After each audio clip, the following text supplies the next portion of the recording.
Let's bring in Fox News contributors Karl Rove and Andy McCarthy. Karl, let me start with you. I want you to listen to President Biden, who you might remember as a candidate said this.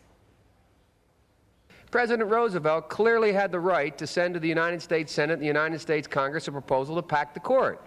It was totally within his right to do that. He violated no law. He was legalistically absolutely correct. But it was a bonehead idea. So that's how he used to think, Karl. And then as a candidate, you remember he dodged answering the question about court packing for a long time, finally had a debate, basically said no, and then said he was going to do this commission. But now we know, like, this is actually a real idea put forward by the Democrats. Is it possible that it could pass? Well, it is possible. They'd have to blow up the filibuster in the Senate, but Senator Biden was accurate. This is a boneheaded idea. This will be seen as a pure power grab. Remember, Franklin Roosevelt in 1937 was at the height of his popularity, and then he tried to pack the court. And what happened in the next election?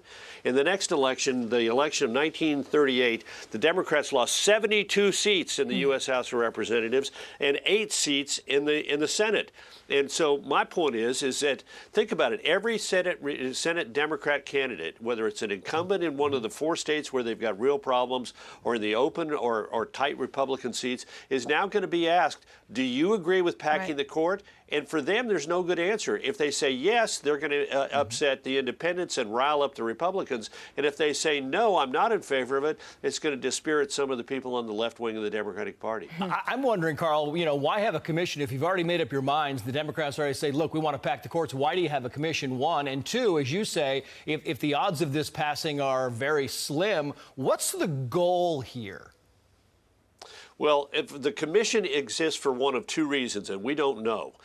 Is it to sort of kill this idea, or to give a foundation of, quote, expertise behind it? I would say this. I'm dubious about this commission. First of all, it's headed by 2 co-chairs, one of whom signed an inflammatory letter calling for the defeat of Justice Kavanaugh, and the other of whom has been the Democratic National Committee General Counsel twice, General Counsel for the Obama campaign twice, and played the role of Donald Trump in Joe Biden's presidential debate prep.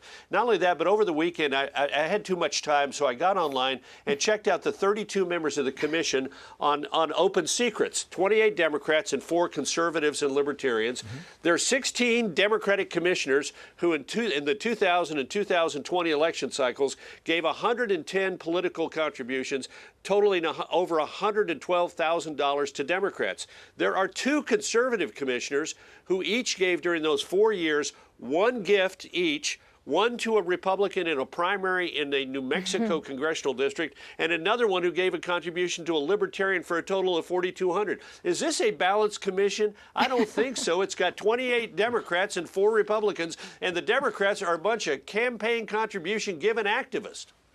Andy, you wrote in the Hill newspaper, the headline is Biden's court-packing theater could tame the Supreme Court's conservatives, and you go on to say that the court-packing threat failed only as an ambitious artifice to alter the makeup of the judiciary. It succeeded in intimidating the Supreme Court into a retreat from its protection of economic liberty against progressive aspirations to regulate American industry. And what now? Well, yeah, I think, Dana, I agree with Karl about the congressional politics of all this, but there's a seamy side to this history that we have to take into account.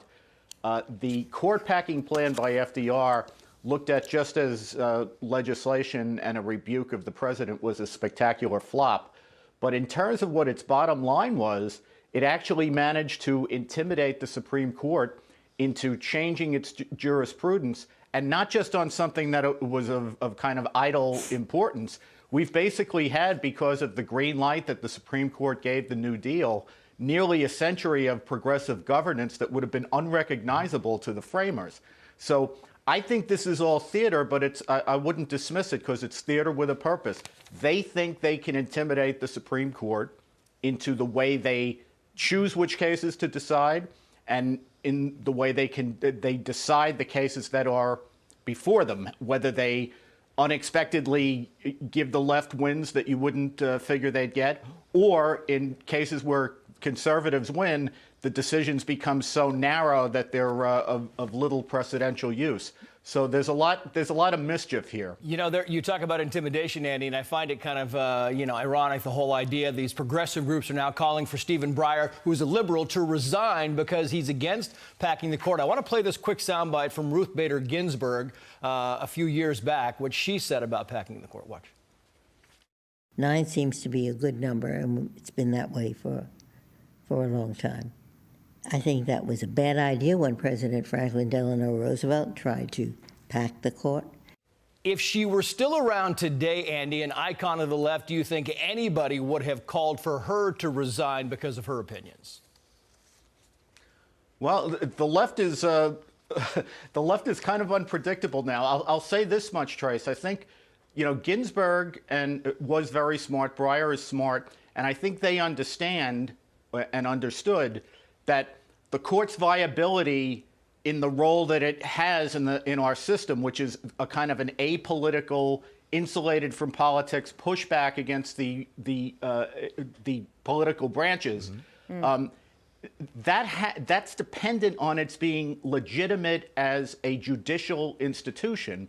And if you start playing around like the Democrats are now talking about doing in order to achieve progressive results, it just becomes a hyper legislature. It's no longer a judicial institution, and it loses its important position in our framework. Yeah. And is being proposed by the House Judiciary Committee chairman. I mean, I think that's what's remarkable. Karl Rove, you have a column in the Wall Street Journal today. Everyone should check out. It's why Biden won't build bridges to the GOP. And I'm sure there's going to be a lot to come on that topic. And I'm curious, I'm going to call you later and find out what you think the Chief of Staff, Ron Klain, is thinking about all this. I want your thoughts. Thank you, Karl. Thank you, Andy.